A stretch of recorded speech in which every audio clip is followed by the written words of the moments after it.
Hello and welcome to the Choralosophy podcast. This is episode 144, 1,000 Tiny Cuts with Jasmine Fripp. In this episode, I am thrilled to be joined by guest Jasmine Fripp, a music educator and advocate for cultural sensitivity and anti-racism in music education. We will be discussing the importance of cultural sensitivity within music education and why it's crucial for music educators to be aware of the diverse cultural backgrounds of their students and their colleagues. Jasmine will be sharing her personal experiences and insights on the topic and will be providing specific examples of how music educators can create a culturally responsive classroom environment. As music educators, it's important for us to recognize that music is not a one-size-fits-all experience. Every student brings their own unique cultural background to the classroom, and it's our job as educators to create an environment that is inclusive and welcoming for all students. So sit back, relax, and join us for this insightful and thought-provoking episode. I am so excited to welcome aboard Ludus.com, our first presenting sponsor and also our newest sponsor. Ludus.com is a website and a company that I discovered at ACDA National. I was walking through the booths and I came across this booth about ticketing. And one of the headaches in my life in the last several years has been finding a really user-friendly and incredibly responsive, customer service-oriented ticketing system. In my world, that means Contra KC, we do ticketed events, but also the school does a ticketed event or two a year. And I've just never been happy with the system. And I took their information, I went home and I started playing with it, and I just got more and more excited as I played with it. So like all of the sponsorships that appear on this show, they appear out of my genuine excitement and use of the product. I do not like to use any type of plugs for any companies or any types of advertising that I don't really genuinely like, because I just don't like to tell you stuff just to tell you stuff because I'm getting paid. So that's really, really important. I want you to know why Ludus is now the presenting sponsor. I was so excited I reached out to them and said, hey, not only do I want to use your product all the time, I want to tell everyone about how I'm using your product all the time because I have this podcast, Let's Work Together. So things that I just love about Ludus, I'm going to give you one example. You're going to hear more examples. I was having trouble with a new feature with their seating charts. They have assigned seating charts where people can just pick out their seats in the hall. And I was trying to get that all set up. And within minutes of typing into the customer service box, I get an actual custom-made video sent back to me through the website of one of their customer service people walking me through it, including screenshots, showing me where on my screen everything would be. It was incredible. And I had it, all in the same day I'm solving the problem. So head over to ludus.com/Choralosophy. If you choose to sign up there, which is free to you, by the way, the fees are passed on to your attendees. If you use that ludus.com/Choralosophy link, you're going to get your account upgraded for free to the marketing feature. It's exciting. Welcome Ludus to the show.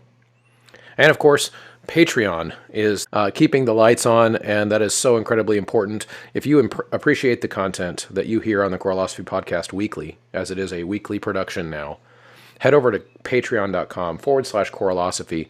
$3 a month is all you need to get in the door for that suite of extra materials there, a private podcast that drops once a month, and a variety of other benefits for heading over there to Patreon. The producers, the MVPs over at Patreon, are Brian Long, Chandler Smith, Venture Studios, John Warner, Jonah Clixbull, Ulrika Ygrain Munoz Alarcon, Angie Schilling, David Kowalczyk, Kyle Peterson, Max Jackson, Michael Herron, Nathan Hines, Ryan Main, and Stephen Kachik. Okay, everybody, I am here with Jasmine Fripp, and I'm excited to talk with Jasmine. I've met Jasmine in real life, and of course, a lot of us see a lot of the exploits of Jasmine Fripp online. I love following your stories and your choir examples, and so this is going to be a really fun conversation. We're going to center it around concepts related to cultural sensitivity, but who knows where we'll end up by the end. So Jasmine, welcome. I appreciate you. Thank you for having me here, Chris. Why don't you tell us a little bit about you first? Where do you come from? What got you from little Jasmine to doing what you're doing now? So, for those of you who didn't hear, my name is Jasmine Fripp. I'm the director of choral activities of a school called KIPP Nashville Collegiate High School in Nashville, Tennessee. I'm also known as the passionate Black educator. I got my start in about 2020. A viral letter of mine just kind of like sparked a lot of conversation. And it was centered around racism that I saw or noticed within choral music education. And from there, it just like spiraled into, hey, we want to hear more of what you have to say. So I got podcast interviews, a couple of speaking sessions, a couple of panels, and that eventually snowballed into me participating in conferences, eventually headlining, and now a lot of people are starting to catch wind of not only the anti-racist work that I do within universities, professional organizations, school districts, and the whole nine, but now they're starting to catch wind of the things that I do that include incorporating hip hop in the choral classroom as well. Mm-hmm. So yeah, that's kind of like my journey from going from little jazz to big jazz. Yeah, that's awesome. Now, I have seen that letter you mentioned. I remember seeing that back in 2020, but it's been a few years. If you wouldn't mind, could you just refresh me and the audience too about just the gist of what that was about? What was it, do you think, about that letter that caused it to go viral and caused it to strike a chord for people?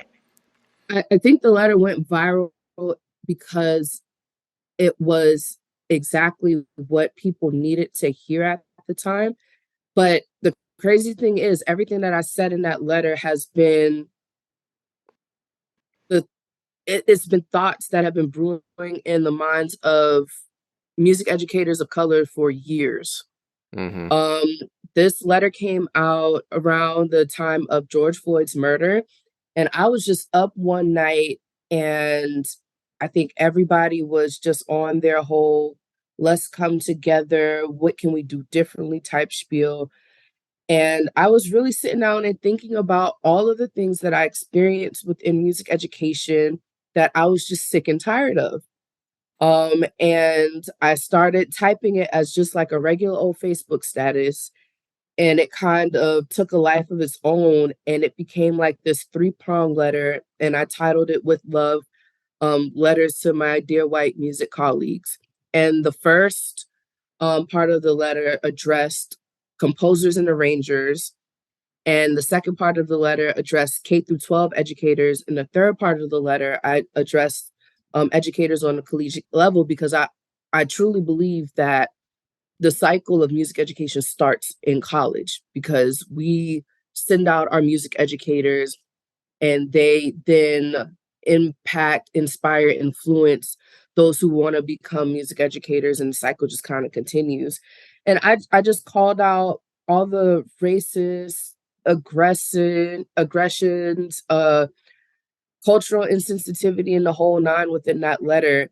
And it resonated with people because not only did it speak to the times, but it really was just like I gave a voice to so many music educators or people around the field of music education, like even people who were in choir but never decided to go to school for music, or they were a music major, but because of the aggressions or the insensitivity or the racism that they faced when they were a music ed major or they were a music major, that's why they decided, I'll just keep this as a hobby and I'll go to school for something else. Mm-hmm. But I think because it gave a voice to the thoughts of so many people, I think that's why people cling to that letter so much back in 2020.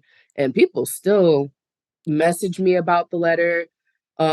Some people have it in their syllabus, and I'm just like, oh, well, that's I'm like, it's been 3 years, and I'm surprised, but I'm honored that people feel that it made such an impact. Yeah. Yeah, I actually pulled it up here in front of me because I had forgotten about that until you mentioned it. And then of course, as soon as you mentioned it, came right back to me of like, oh, yep, I remember seeing that. And, it's interesting because one of the things that I feel very kind of just interested in, almost like on a sociological level. And I know that this is one of those things that where, like, as a white dude, certain conversations about race and racism take on that type of a sociological curiosity to me because I live in the United States where I'm in the majority. So they're not that like I'm interested in it, but at the same time I don't experience it. So it's always I inhabit this topic differently than you do. And so Mhm. what I'm interested in is like, so that word, the word racism has taken on several meanings for lots of different people, and of course it's grown, it's expanded.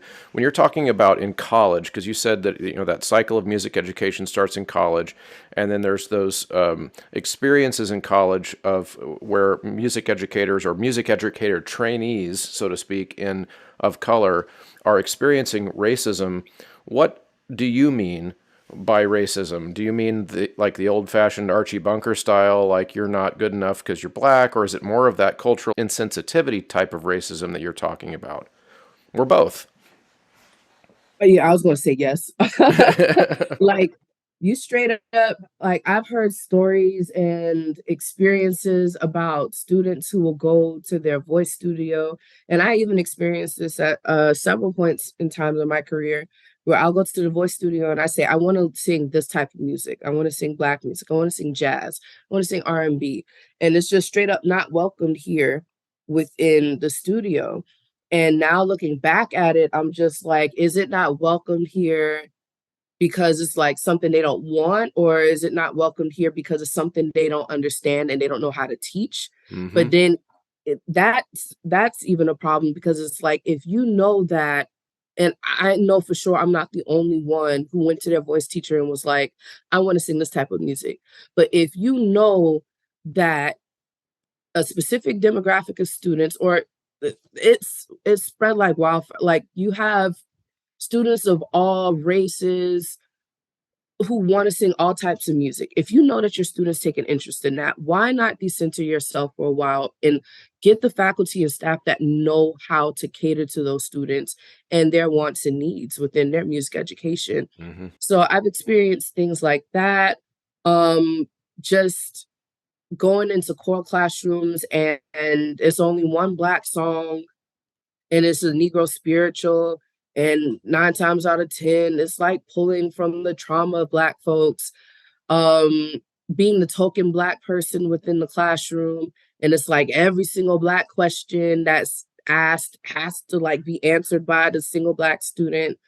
It's it's just there's no sense of like sensitivity whatsoever within certain spaces in music education. It's just like, why are we still like this?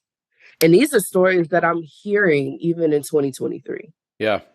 Yeah, no. So what I think about sometimes when I hear that, and is that I think about again, I like to parse out all the different types of, because racism does take a lot of different forms, and I also think sometimes it takes forms where um, we could even do a really good service to everyone who's listening, and trying to understand, could I be guilty of this, or what types of situations have I done this and not known it, or been part of it and not realized it, is to kind of describe all of these situations really well. So for example, sometimes xenophobia, just meaning like this, the fear of the other, and Mhm. xenophobia doesn't necessarily mean I don't like you because you're black, or it doesn't mean or I don't like you because you're from a different culture. It's that I'm afraid that I might offend you, and so Mhm. I might appear insensitive. Or another one would be like,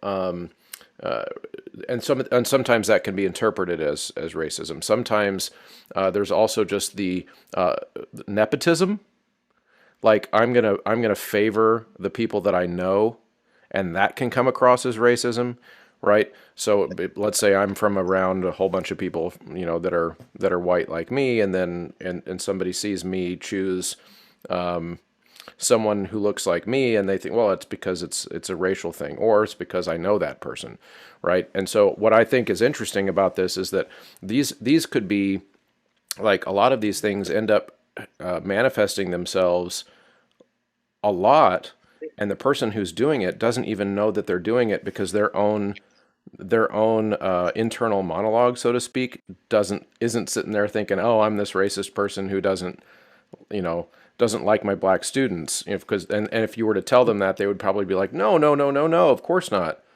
So then that brings us to the question of, like, how do we help people understand that that's what's going on, in a way that, like, that brings real, real effort from the educators that put you in this position or have put people like you in this position to do better? Like, how do you see that playing out?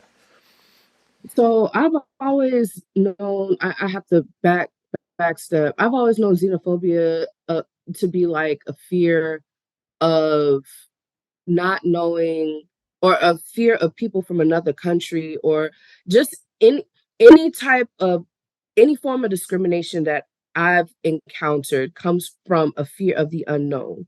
Right. And because of that fear of unknown, you cling to what you know.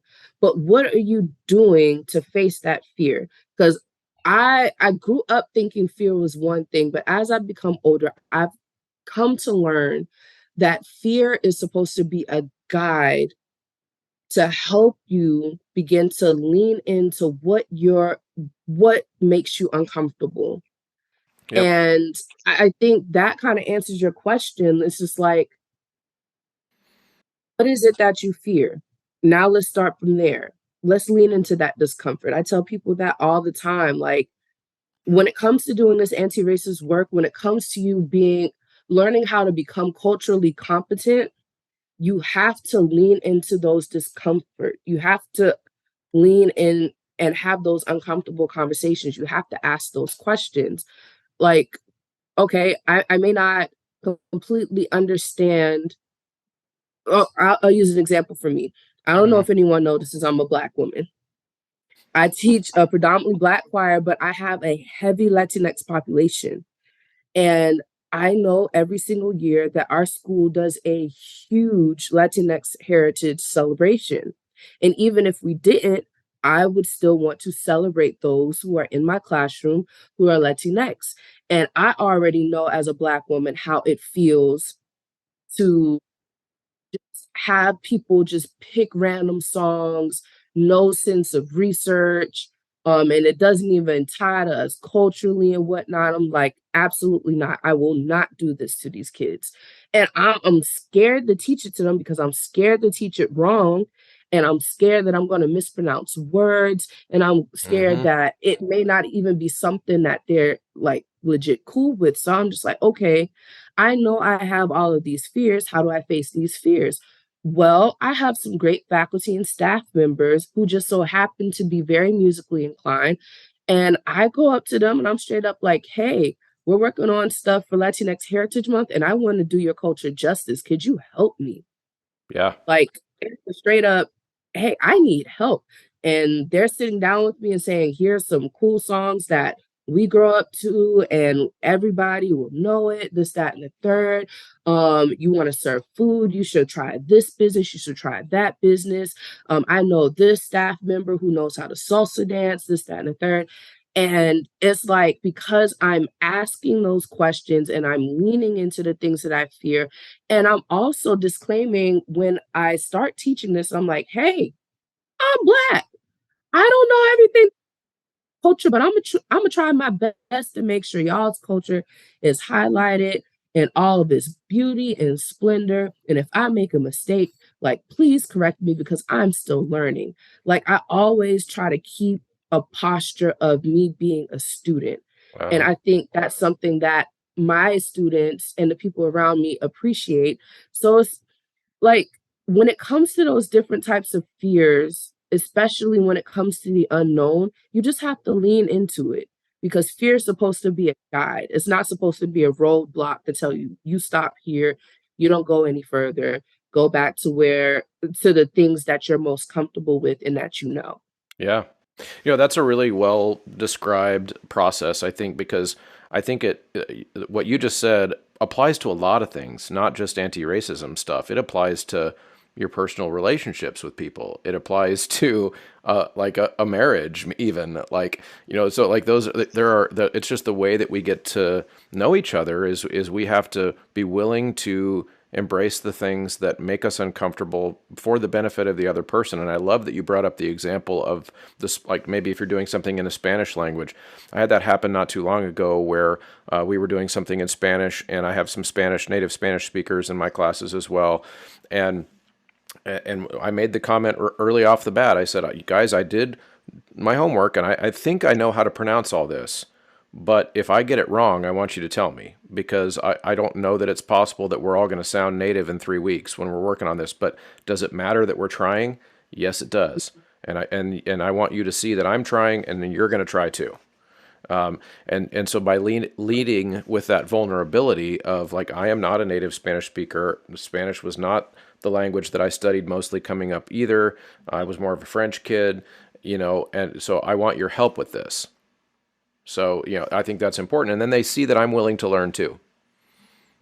Right. It's so ironic that you said that because my school only offered French. Oh, really? Yes. Was it like a French immersion kind of a thing? No, it was I went to an art school and they said the language of the arts is French, Oh, and that's okay. what we offered. I was like, all right, whatever. Right. But France, where art was definitely invented. right, right. And That's I'm really like, funny. whatever, just Yeah. No, that's really good. And so I think what I'll do now is I'll take us into kind of one of the things that inspired me to reach out to you, because like I said, I had seen the letter that you'd written before, and believe it or not, you have been on my list for a while of people to reach out to and talk to. But oh yeah, I have a big list. Doing a show every week means that my list is very long, and so but I was inspired because very recently you made a post, and I got the impression that it was related to some type of an evaluative festival, or like an adjudication or something, and I was in that time of our school year also. And so it made me just like perk up a little bit and think, oh, like, what is Jasmine talking about here? And so here's how I'm going to start, because I saw that you posted a video of you working with some choirs. And the first thing that you said was that you honestly don't post yourself working with choirs a lot because it makes you nervous. What did that mean? If your school or church are in the market for staging products like risers, shells, podiums, movable platforms, all of the things that you need to set your choir up for success, I would like to strongly urge you to check out StageRight. StageRight's products are sturdy, they're durable, they're easy to use. I have personal experience with the acoustical shells and some of the platforms that they have at StageRight, and I can tell you, compared to some of the more expensive competitors, they are a really great option to fit inside of a tight school budget, but also to give you the durability and usability that you need. So check out StageRight at stageright.com. Chris, I hit the post button and I put my phone down. Like posting videos of me working with choirs is so nerve-wracking because choir teachers are some of the most critical, critiquingest folks I've ever, and I've seen it firsthand. Like I remember when I was a student teacher, and there's going to be a lot of scenarios. This is a true story, and I'm going to do my best not to name drop. Um, but I saw it when I was student teaching. There was an all-state choir where this one specific choral director was doing fabulous job, a fabulous job directing their choir. And this person decided not to join us for lunch. They were going to go with another choir to like get to know some of the kids.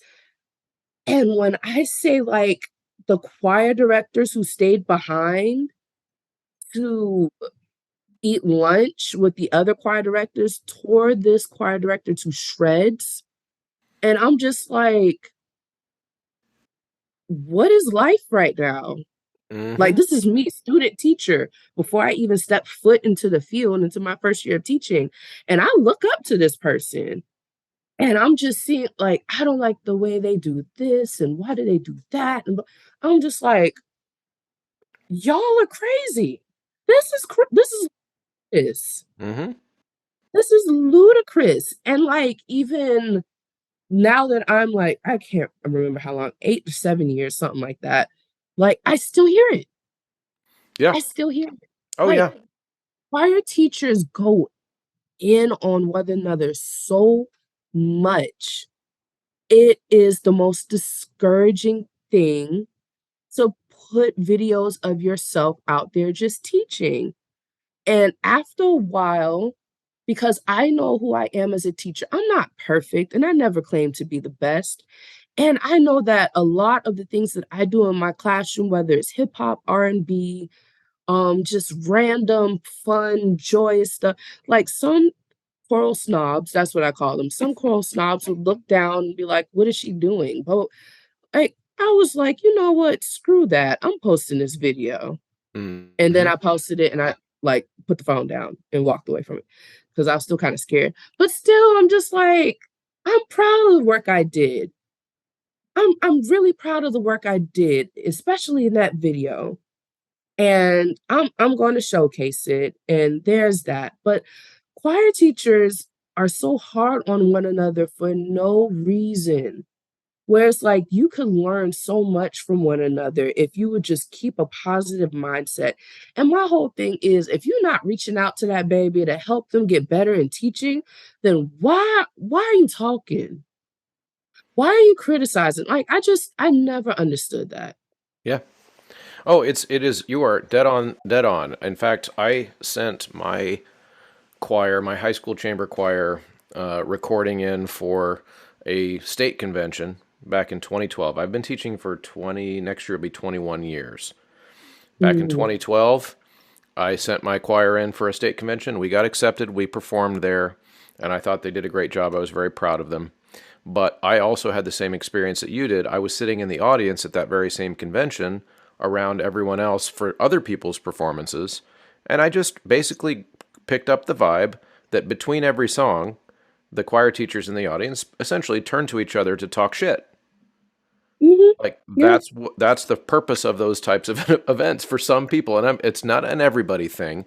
There are wonderful choir colleagues out there who are super supportive, but I heard so much of it that I have not sent in a recording of my choir to a convention since then. It's 10 years, and I have pretty good wow, choirs, and yeah, so and so I absolutely agree with you, and so I completely understand, and so but man, I think that part of what the psychology of that, the almost the pathology of that, is it's jealousy and insecurity that would cause that. very true, very very true, and that's like were you at National ACDA? Yep. Okay. So there was a one, it was probably my favorite session with Edrin Coleman. Oh Yes, my gosh. I was there. Oh my gosh. It was, I could cry thinking about it. It was so beautiful. First and foremost, his kids have such beautiful voices, but it felt like the realest, most unfiltered session that I've seen. And it felt like my kids were up there. Like he straight Yeah. up was like, we're still in preparation mode. It's not perfect. My kids are coming back from the pandemic, and it was so beautiful because it wasn't prim and perfect, and every dynamic was in its perfect place, and every articulation was there. But his kids were full of joy to Hmm. be there. Edrin was super relatable. The material was accessible. It was diverse. It like we need more sessions like that to where music teachers can see, okay, here are some great choirs, but also here are some choirs who may not like have the best, not even the best voices. They may not be like completely polished, but they're doing amazing work. They're You can tell beginners. with they're beginners. They're You beginners. can Yeah. tell you can tell within that program the kids love being there, especially like when each of the kids spoke, like several of them was like, this is my third year, this is my fourth year in choir. So the retention is there, the joy is there. They love singing with one another. They have a high respect for Edrin. Like it was such a beautiful session because it was imperfect. Yeah. It was imperfect. Oh my gosh. It's really funny. So that's really funny that you bring that up as one of your highlights, because I did a post national episode where I Mhm. reviewed my experience, and that session was one of the ones I shouted out in that episode as one of my big highlights as well. And the way I framed it, and I expect that a good portion of my audience may have agreed or disagreed with how I framed this, but I framed that session and the insight choirs at the end of at the end of the convention as the biggest victories for like this idea that we're trying to make this inclusion convention. Mhm. To me, those were the two big victories for, because that to me is what inclusion looks like. It looks like, to be honest, maybe some white people getting up on the stage and really immersing themselves in music of black cultures. Yes. Because that, like, I need to be up there and learn how to do it while doing it. I can't just sit in the audience and watch and applaud if I'm gonna Mhm. if I'm gonna really understand that. And so I shouted that out, and I shouted Edrin's session out because it's okay. So are we going to include only the kids who go to schools like mine, where I've got a feeder system, where I'm in a Mhm. suburb and that we're well funded, and we've got kids that take voice lessons, and and I, don't get me wrong, I love my school and I love my students, and I'm blessed to teach where I teach, but schools like mine go to ACDA conventions all the time. And so what does that mean to be an inclusive choral landscape? So it's really great that you mentioned that, because that, I think those two things were pretty incredible wins at that convention. Very incredible. Oh my gosh. And that was my first national conference for ACDA. Oh, okay, So I'm great. just like, they set a pretty high bar for me. So I'm looking at 2025, like, so Yeah, I'm excited. So that was a huge win. that's great. Well, okay, I'm going to jump us back into our story here. We got sidetracked. That's okay. This show has no script. Okay, so a few days later, after posting that video, you posted something else, and it said, the amount of cultural insensitivity I've witnessed and or experienced from white folks within music education over the past several weeks, I'm sick of it. But you didn't say anything else. And then a few days later, then you posted this transparent moment where you talked a little bit. I don't want to spoil it here. I want you to put it in your own words. But you talked about this evaluation or some kind of an experience you had at a festival that you felt very insensitive to you, or in whatever way you're comfortable. Tell us that story. So there's two times a year, or several times, but the two that I can think of, there's two times a year where I feel like you'll either see how insensitive choral directors are to culture, or you'll see how much they're trying to be culturally competent, but they wait till the last minute to do it.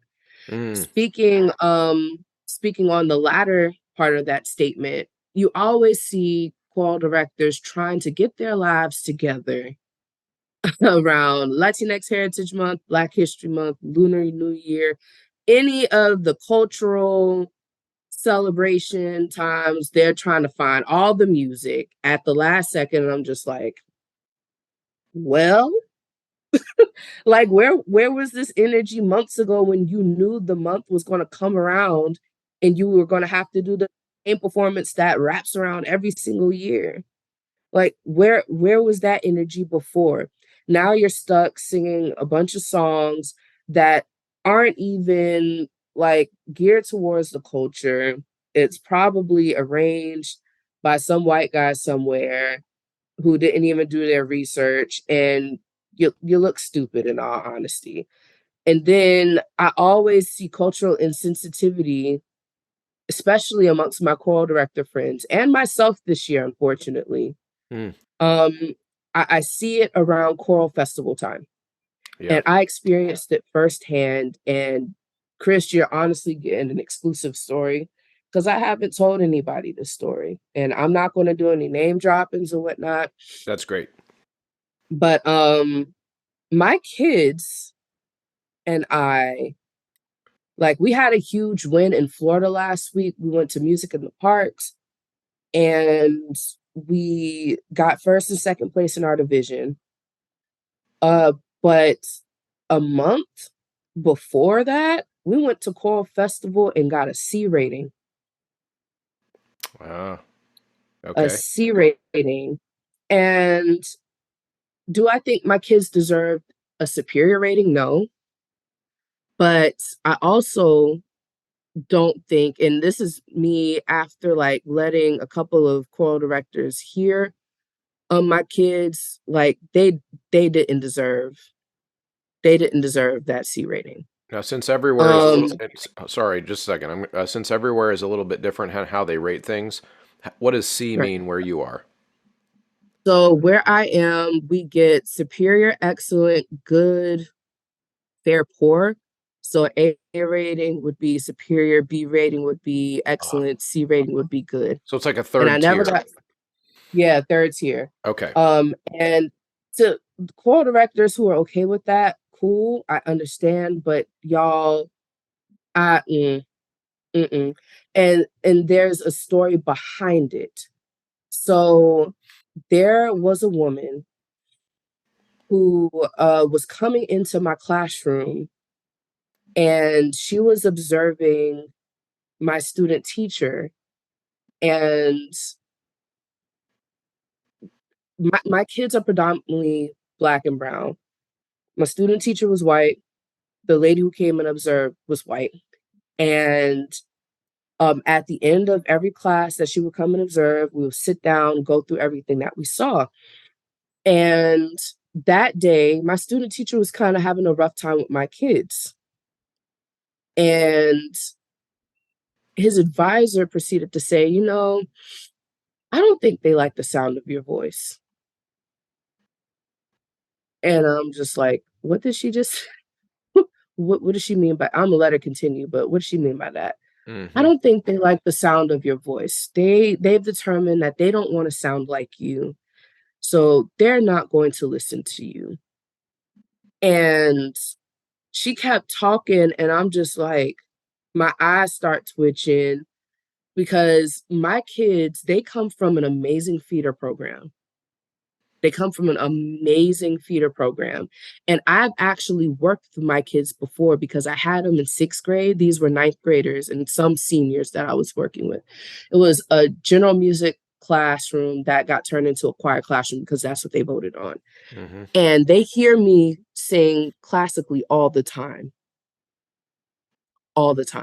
Right. So I cut in and I was like, I don't think that has to do anything with uh the sound of their voice. I think you're not holding them to a high standard of excellence, and because you're just letting them get away with murder, they're doing whatever they want and they're giving you lazy singing. So until you raise that bar, they're always going to have to do whatever it is that you ask them to do because you're not reinforcing that excellent mindset. And she proceeded to say, oh well, she would know because she's been in here longer.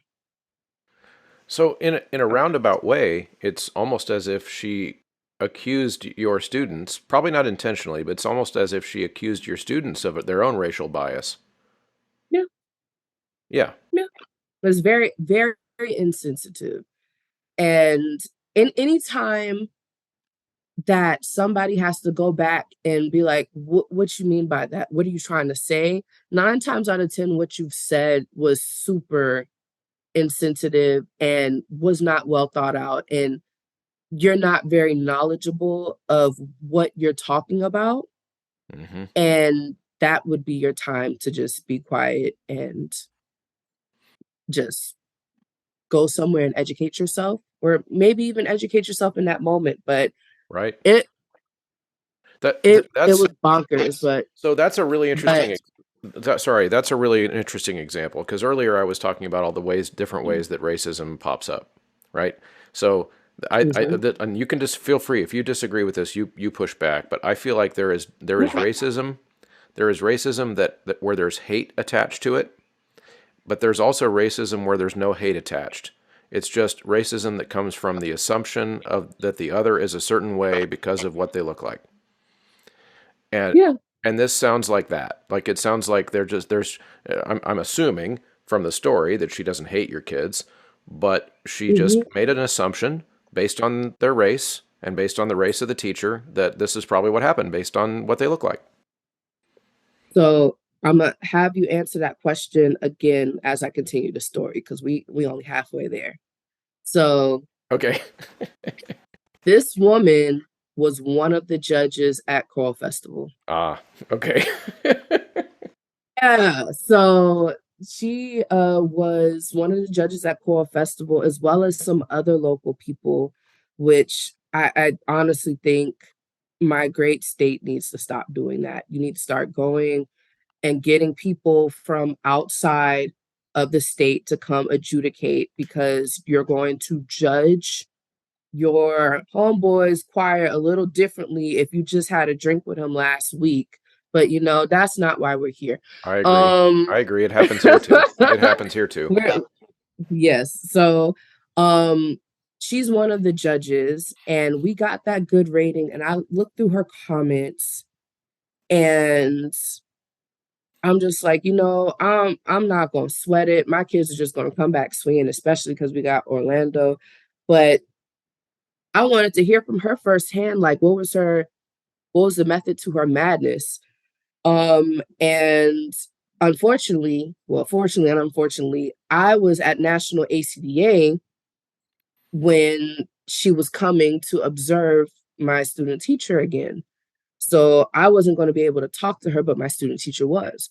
Student teacher went and had a conversation with her and was pretty much like, hey, uh, why did you give such and such this rating? Like, we're curious to know, we want to improve. And she was like, oh, I thought I gave them a B. No, you didn't.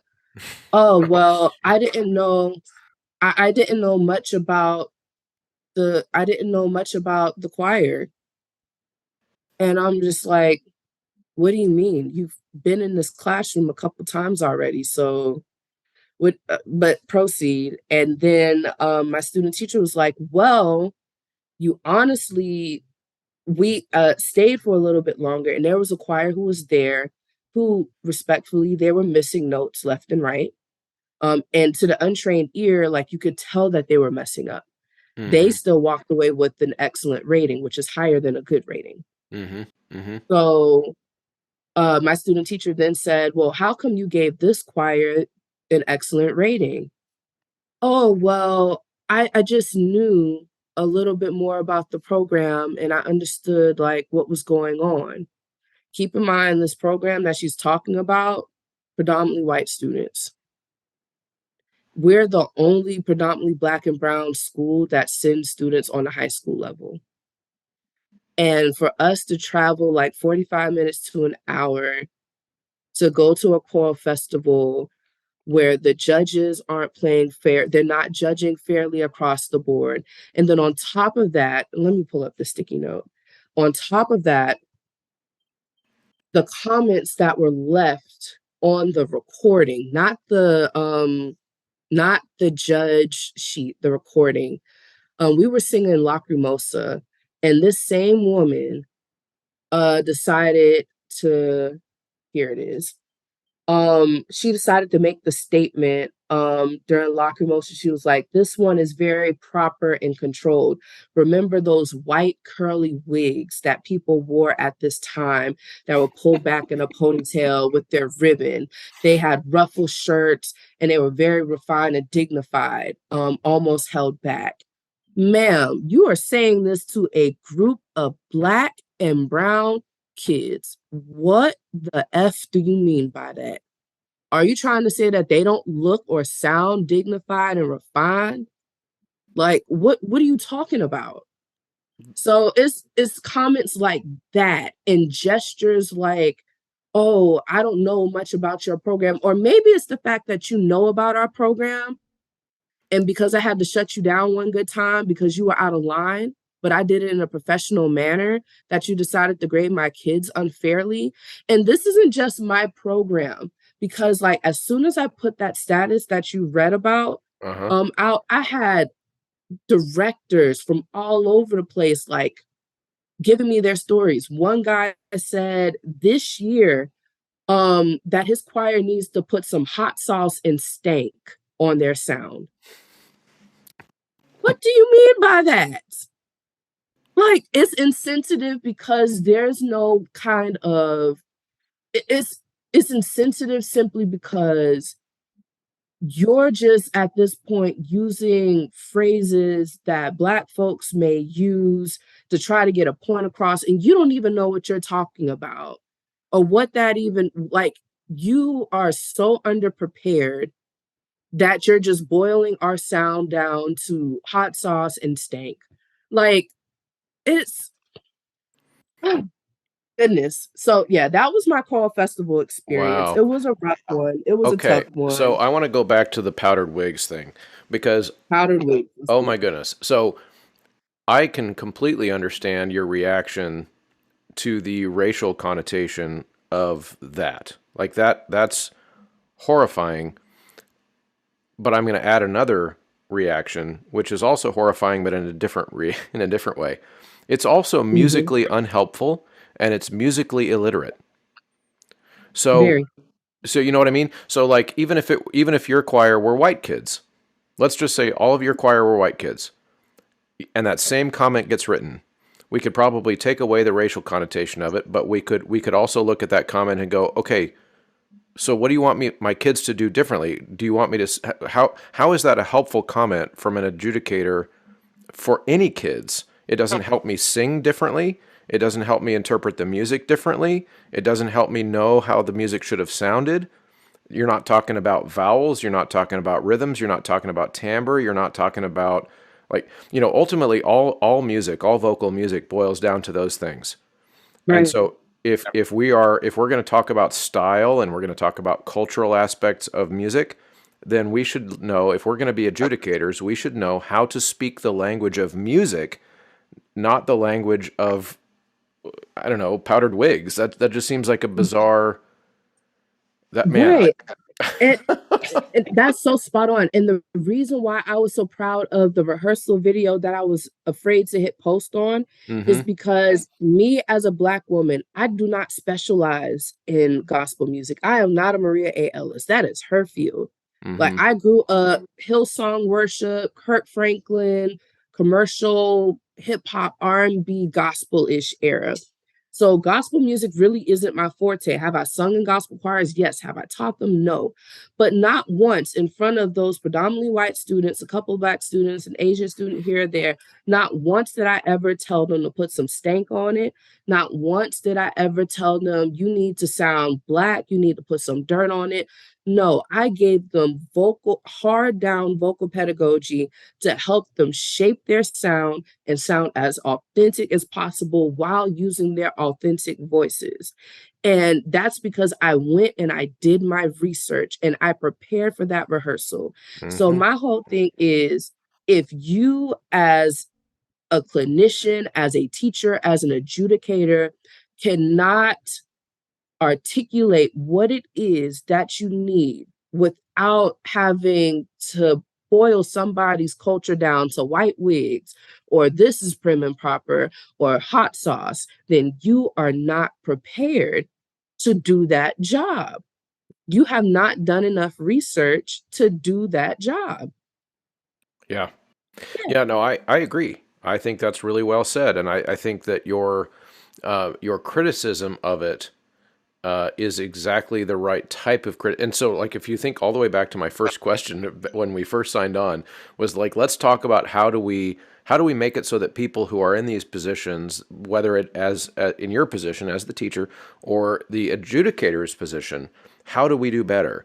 And I think that we just kind of have touched on it now, which is that if you're going to make a comment about the sound of a lacrimosa or something from an era of powdered wigs from Europe or whatever, that's fine. Mhm. But talk about the sound, talk about the vocal production, talk about the vowels, talk about the rhythms, talk about, there is so much, because that is the common ground that all of us of every skin color in every county of the country, in every place in the world that teaches music, that is our common ground. It's our notes, it's our rhythms, it's our timbres, it's our vowels, it's our interpretations, our dynamics, all those things. And humans are so versatile vocally.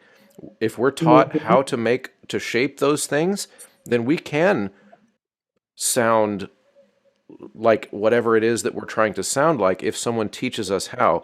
And ultimately, the role of the adjudicator at a convention or at a festival should be to help our kids understand how. And if your comment doesn't tell me how, then you shouldn't write it down. Correct. Or speak it, because that wasn't even written down. It was recorded. Yeah. Mm-hmm. So, and I just need for choral educators to understand moments like these, when we're insensitive, when we come to these events unprepared, is the reason why we're struggling with the diversity piece within music education. Mm.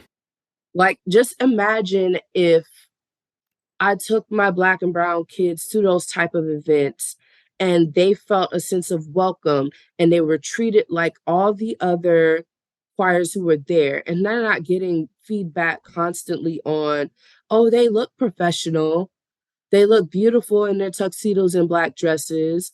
Um, this piece is rather difficult for this type of group. Like, just imagine if we were to just go there and we would hear things like, oh, this is a very great piece for your ensemble.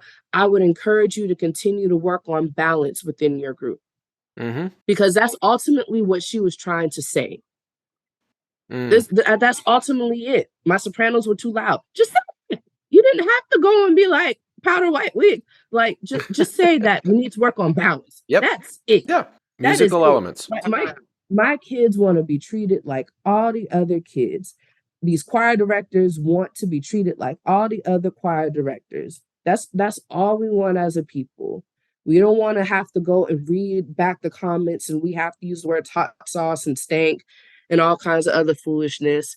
And even with choral clinics, like, I've heard, like, this is why diversity is actually so important, because with diversity comes cultural sensitivity. And as if I'm a Black woman, I'm going to be a lot more sensitive to the teaching of Negro spirituals, because I understand thoroughly the history behind it. Mm-hmm. That may not hit for a lot of other directors. Like, I know for sure there's a story, I'm not going to name drop. There's a story of someone going back and they were clinicking a Negro spiritual, and they were talking about why it's important to use the instead of the, Mm. like the history behind it. And they just kind of left it to, because slaves didn't have teeth. Slaves didn't And they have just teeth. didn't have that teeth. that didn't have teeth. What? And when I rock with me for a second. Okay. So when I heard it, I was like, the crazy thing is that the choral clinician is right. That is a part of the history, but you can't just drop that kind of information like that and just, slaves didn't have teeth. Like, that's insensitive. That's just like, uh I'm stealing the story from myself. That's just like me going into a store, applying for a credit card, and the cashier just says the credit card declined. Like, you got to be sensitive with that kind of information. You just can't drop it on people like that. That's ludicrous. You can't do Well, that. yeah, but also that's not necessarily linguistically correct either. One of the reasons that those syllables happen the way they do in those slave dialects from early American history is because the African languages didn't have th sounds. Right. So that is a part of the story, but the Yep. teeth thing is No, oh, actually, you're right. Yes, that also it's true. yeah. Yep, But that is part of it. you can't drop things like that without explaining it. Right. So when enslaved Africans would have toothaches, they weren't able or allowed to go see a dentist, so they had to pop out their teeth. And with that, you would go from to d. Mm-hmm. So explaining things like that and having a sensitivity and just like a sense of humility and empathy to that type of stuff is super important. And you, as a non-Black person, you're it's not your fault that you're white, but you won't have that cultural sensitivity a lot of times. So Yeah. that's one of the reasons why it's so important to just be that's why diversity within music education is super important, Yeah. because there's going to be a sense of empathy that comes with it. Oh, you're exactly right. Did you by chance did you catch Dr. Andre Thomas's session at National I about the spirit? didn't. It was Mm-mm. incredible. It was incredible. It was supposed to be Andre Thomas and Alice Parker premiering a Mm, video that they had made together. And then Alice mm, Parker had a health issue, so she wasn't able to get there. And so it ended up just being Dr. Thomas talking about the process of making the video. And that very issue of the TH sound came up, which is why I asked about it. It was really interesting. mhm, And but on the cultural sensitivity thing too, and maybe this is kind of as we start to wrap this up, maybe a way I could share my personal experiences. I as a white guy who grew up in a town that when I was a kid was probably 95% white in mhm, the Midwest in the kind of suburbs of Missouri. It looked just exactly like you said. It's not my fault that I was born white in a town that's all white, mhm, but at the same time, my perspective on things like this has changed over the years because as I've grown up, and I teach currently in the town I grew up in, but the town I grew up in is no longer 95% white. It's mm, dramatically diversified, partly because it's right outside of Kansas City, and the history of our town essentially is that a lot of families of color who who really wanted better lives for their kids and better educations for their kids had been trying to escape the failing Kansas City schools. Essentially, right, that's an oversimplification of it, but over the last 25 years, that's essentially what's happened. And my town is beautifully diverse, and my choirs are beautifully diverse. And it wasn't until I started teaching large numbers of black and brown students that I started having these types of issues put in my face. It wasn't because I didn't care about them before, it was because I just never saw them. And mhm, and now that I see them, it's not even that I see the issues so per se, it's that I see the people. I see the actual people, the actual humans with the stories that they are going through, which are different than my stories, and their perceptions are different than my perceptions. So ultimately, cultural sensitivity, when you talk about the value of diversity, like you said a second ago, it's that cultural sensitivity comes with that because we start to be in the same room with each other, and when we're in the same room with each other, we share our stories, we start to care about each other as humans, and then we can move to that stage of like, oh, what you just said was hurtful, and here's why. Oh, okay, I'm sorry, here's what I'm going to do next. And then we start to build a better future. I want to give you a chance to kind of give that last thought about that.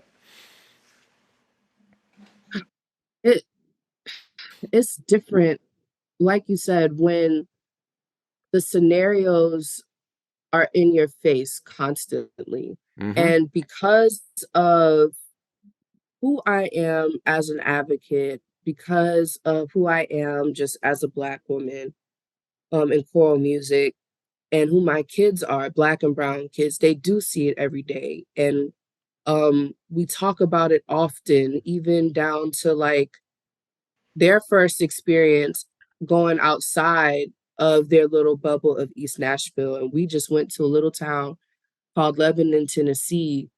And I tried to warn them ahead of time. I was like, a lot of people are going to be looking at y'all. Like, okay. But it didn't make sense until it happened, because a lot of those white kids who were at this event never seen an all Black choir. Like, Right? even to the point where one of the girls were like, and then we had like one Mexican kid, but got the gist. And my kids were talking about it the whole time on the bus. It was like, wow, they really never see.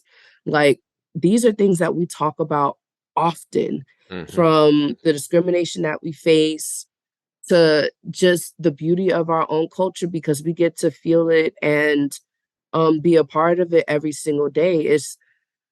I would encourage my music educators who may not have a very diverse background or, in all honesty, like not a very diverse choir, I encourage you to get outside of your own little bubble.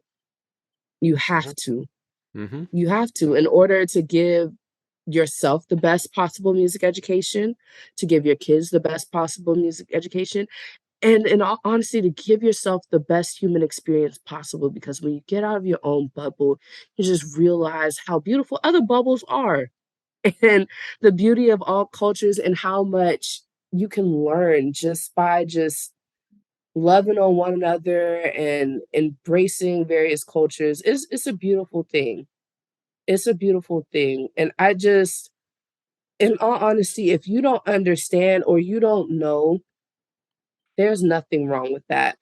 It becomes wrong when you just loud and wrong and you're not trying to figure out how to get the right answers. And in all honesty, that's like finding all the right answers. One, you'll never do that, but finding the right answers or just becoming a better human being at this Mm-hmm. point. Mm-hmm. Um, it just, like I said earlier, requires that you lean into those fears, you ask questions, and you're going to have to do a lot of decentering.